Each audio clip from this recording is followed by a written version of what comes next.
Kimanyikiddwa nti Isirayiri tesobola kwaŋŋanga Iran yokka. Era singa Amerika ebivaamu kitegeeza nti Isirayiri eba terina lugendo ku Iran. Iran amaanyi geeraze mu kwerwanako ng'erwana kumpi n'ensi yonna. Kireetedde abantu okuba n'endowooza egamba nti olutalo luno yaliruwangula. Kubanga ekisooka nsi nnene nnyo. Nsi nnene nnyo bagamba erimu Uganda nga 8. Gitwale nga bw'olaba Democratic Republic of Congo. Kale nti okugikuba ogimatiza kiyinza obutaba kyangu. Kiyinza obutaba kyangu nti strategy gy'erina yakugaziya olutalo ate nga already nayo ekosezza nnyo Amerika ne banywanyi baayo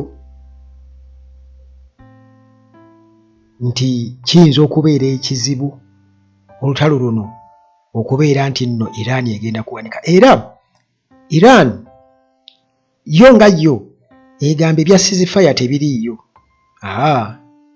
Tebiriiyo kubanga luli twagenda mu ceasefire olunaku olwamala ennaku zaalemeka 14 naye era still ne mukomawo. Kakati ffe twagala ceasefire ey'ebbanga kwegamba eri olubeerera nga teri kuddamu kutulumbagana. Kyovudde olabanga baali beetegese bulungi nnyo okubeera nga kumpi bakuba buli wamu. Twalabye wano ekizimbe Dubai nga kikubibwa. Hotel bagikuba ku mwaliriro ogumu bakubawo missile bwe basuubira okuba nti nno waliwo amagye ga Amerika gye gaddukidde. Kati bo bagamba nti buli wamu bwe basuubira okuba nti Abamerika baddukidde wano bajja kukubawo. Era baatuuse n'okubeera nga kati banka we ziri zonna bagamba bagenda kubeera nga bazikuba mu Gulf Nations. Kakati olutalo leka luwanvu y'ebya ddala. Era nga oboolyawo Amerika yalowooza nti tujja kumalako wiikisi oba nga 4, kakati bagamba nti wiikisi nga 8. Strategy balabeka bano gye baleese nzibu kubanga baasooka kozesa byakulwanyisa bikadde. Kati newankubadde Amerika yeegamba nti ebakubye okuboogoloza kubanga baatugamba juzi nti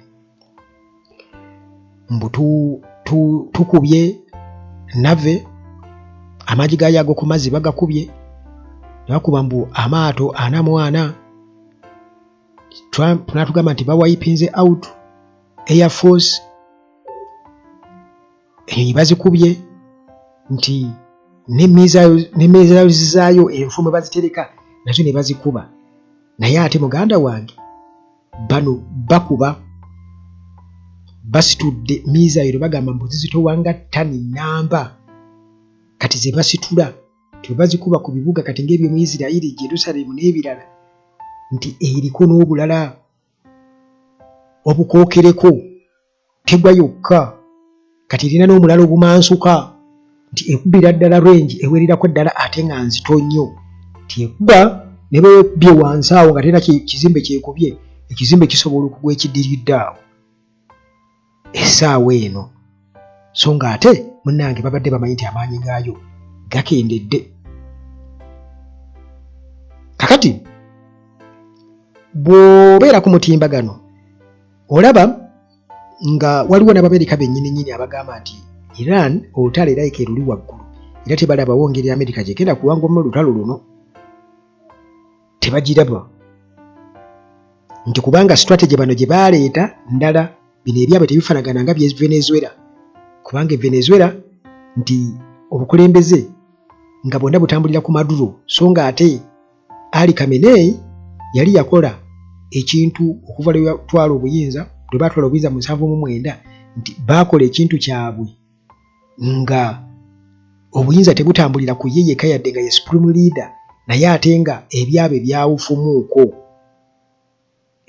byawufumuuko nti eri mu Venezuela bwe olwatwala Maduro bano abasigadde bonna ne babeera nga tebalinaawo kye bazzaako okuleka okubeera nga bagendera ku ntole z'Abamerika. So ng'ate mu Iran si bwe kityo bwe kiri.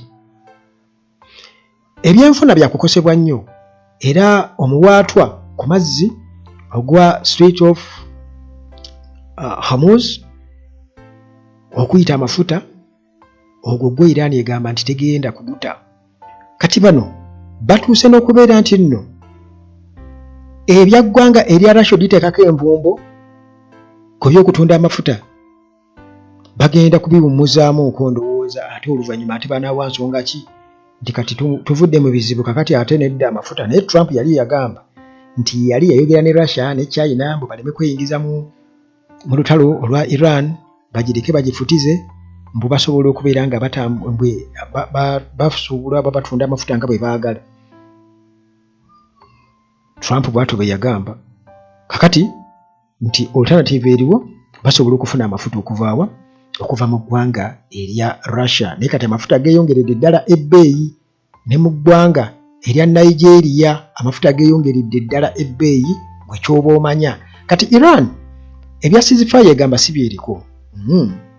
Era wano bataddewo bo conditions, bataddewo obukwakkulizo.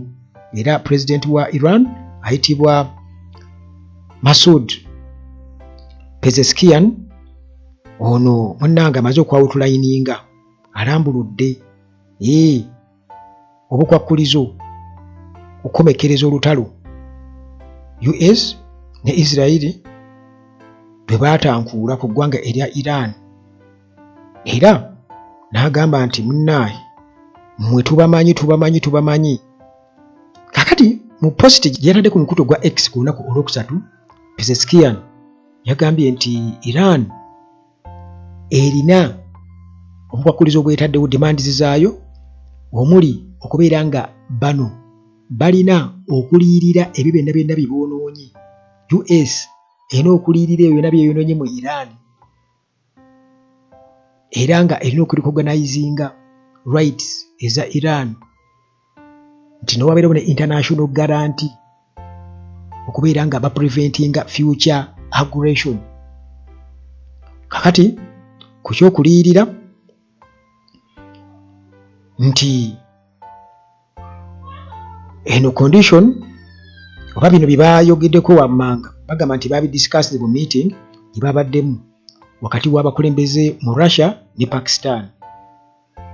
Era bano bakondeminze nnyo US okubeera nti yalumba eggwanga erya Iran okutandikawo olutalo. Kati okuliyirira kuli awo.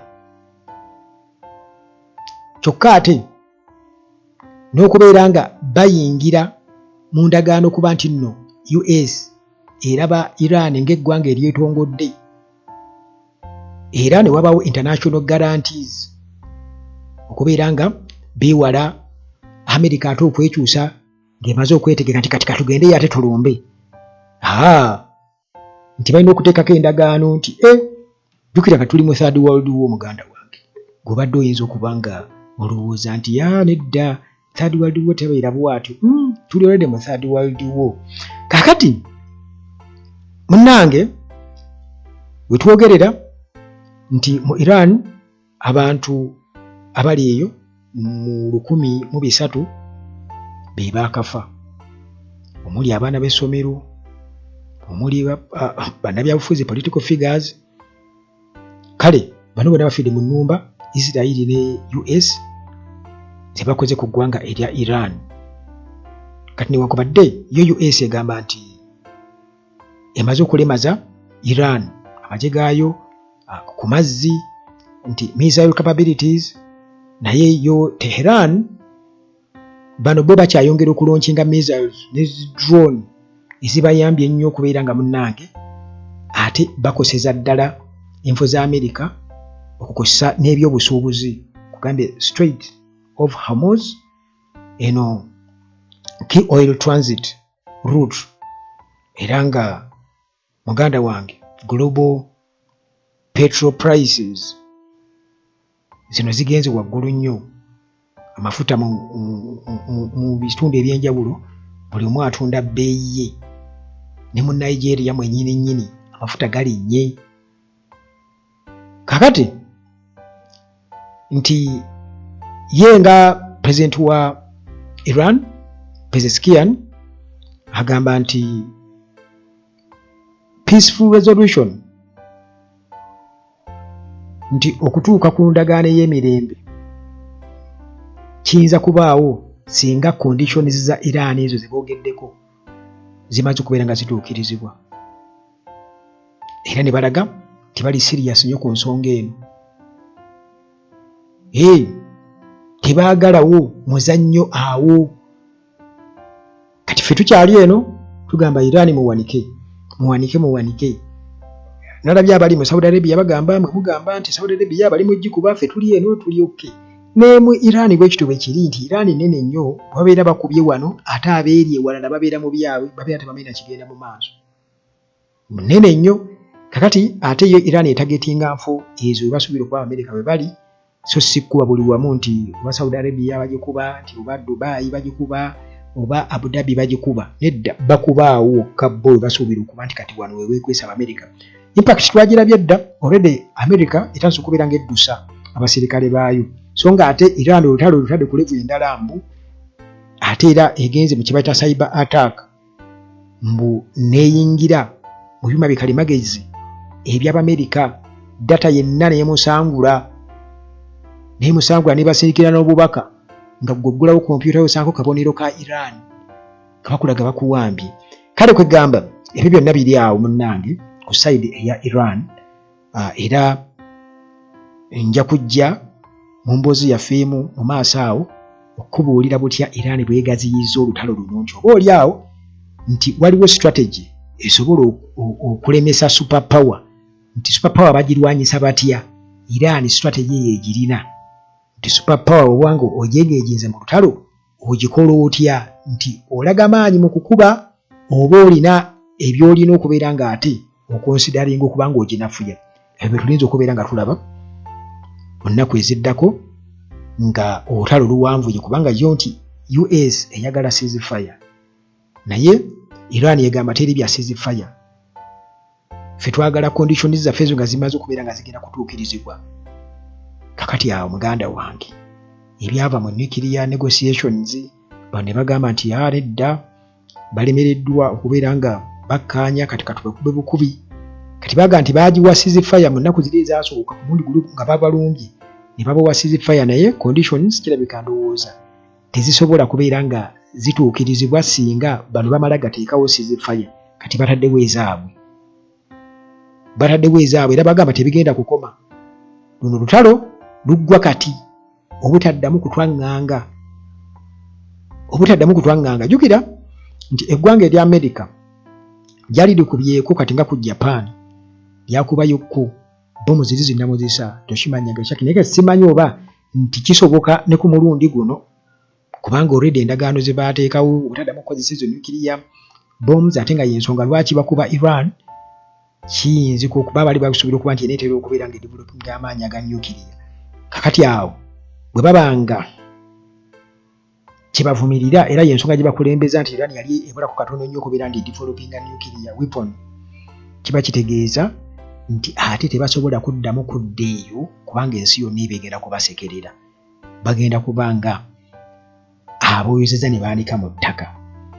So nga ate strategy ya Iran esigalako okuwanvu y'olutalo n'okumanya butya bwe bagenda okukifuula nga kiri expensive eri bannaffe bano Abamerika n'Abayisirayiri. Nejjukira nti ate Isirayiri tesobola kubeera nga Amerika ekivuddemu yo n'ekisigalamu kubanga ate awo kiba kigaanye.